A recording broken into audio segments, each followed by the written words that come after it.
है कि क्या नेतन्याहू को गायब करेगा कमांडर कानी। क्या नेतन्याहू ने जानबूझकर की बड़ी गलती जिससे यमन में नेतन्याहू का बड़ा धोखा मिला। क्या है पूरा मामला, यह जानने के लिए देखिए हमारी ये रिपोर्ट।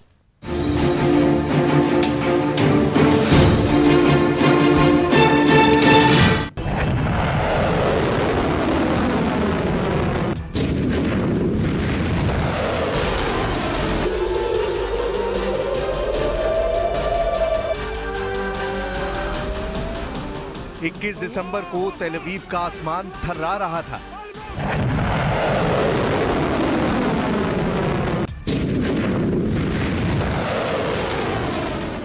इक्कीस दिसंबर को इजराइल का खौफ देखिए, यमन से हुआ ये मिसाइल हमला देखिए।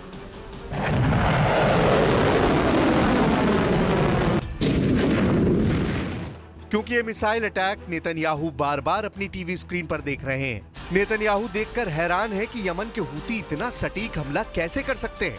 नेतन्याहू बेचैन है कि अगला हमला हुआ तो इजराइल को कैसे बचाएंगे।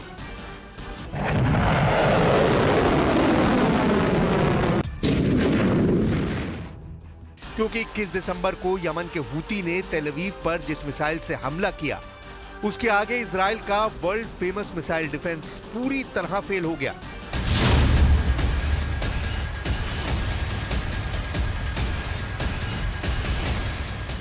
क्योंकि यमन की हाइपरसोनिक मिसाइल तेल अवीव पर ऐसी गिरी कि धमाका व्हाइट हाउस में भी सुना गया।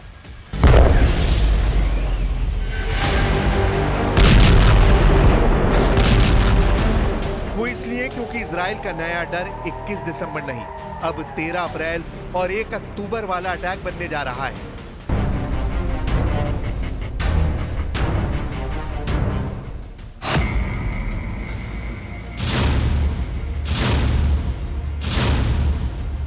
तेरह अप्रैल 2024 को इजराइल पर 300 ड्रोन और मिसाइलों से हमला हुआ था, तो 1 अक्टूबर 2024 को ईरान ने इजराइल पर 200 बैलिस्टिक मिसाइल फायर की थी। अमेरिका और इजराइल का नया डर यह है कि 13 अप्रैल को इजराइल का एयर डिफेंस जूझता हुआ नजर आया।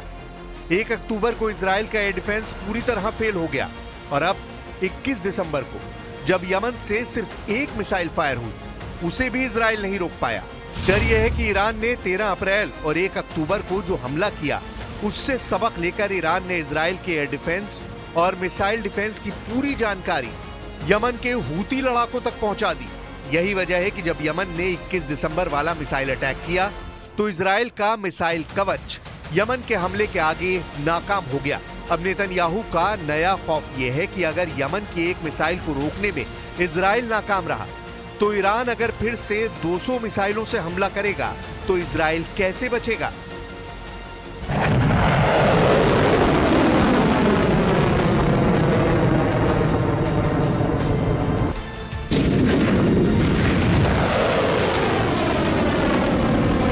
איננו מסירים את עינינו מאיראן שמאיימת להשמיד אותנו, ואנחנו נחושים למנוע מאיראן להשיג נשק גרעיני וגם נשק אחר שיכול לאיים על ערינו ועל יישובינו.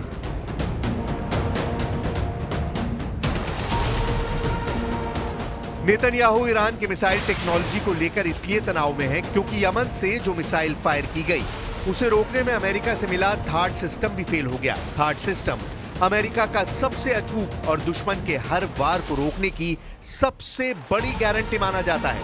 अमेरिका ने यह सिस्टम दुनिया के उन कोनों में तैनात किया हुआ है जहां उसे सबसे ज्यादा खतरा नजर आता है। इसलिए जब यमन की मिसाइल के आगे थार्ड फेल हो गया, यानी थार्ड भी इजराइल को नहीं बचा पाया, जब इजराइल का अपना arrow missile defence system fail हो गया, जब इजराइल का David sling air defence system नाकाम हो गया और जब इजराइल का मिस्टर भरोसेमंद आयरन डोम भी नाक रगड़ता हुआ नजर आया। डर है कि अगर ईरान ने सैकड़ों मिसाइल फिर से एक साथ फायर की तो दुनिया का कोई भी एयर डिफेंस सिस्टम इजराइल को नहीं बचा पाएगा। वो घुटनों के बल बैठने पर मजबूर हो जाएगा। ईरान बार बार बता रहा है कि उसकी मिसाइल पावर को हल्के में न लिया जाए क्योंकि वो इजराइल से बदला जरूर लेगा, इसमें कोई गुंजाइश नहीं है। ईरान ऑपरेशन ट्रू प्रॉमिस का तीसरा संस्करण बार बार रिलीज करने का दावा कर रहा है। नेतन्याहू और उनका वॉर कैबिनेट इसी खौफ को लेकर बहुत ज्यादा बेबस नजर आ रहा है। हालांकि ईरान ने भी कह दिया है कि यमन के हूती हो या हिजबुल्ला, वो उनकी मदद नहीं करता। उनकी अपनी ताकत है जिसके आगे इजराइल हारा हुआ नजर आने लगा है।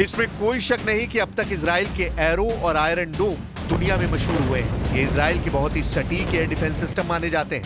आयरन डोम ने अब तक हमास की तरफ से दागे हुए हजारों रॉकेटों को मार गिराया है, लेकिन उसके सामने अब बड़ी मिसाइलों का चैलेंज है, जो ईरान के पास भी है और यमन के हूती लड़ाकों के पास भी।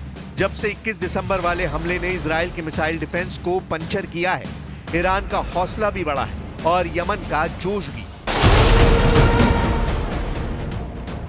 दोनों के पास बैलिस्टिक मिसाइल है जो इजराइल को अपनी रेंज में रखती है।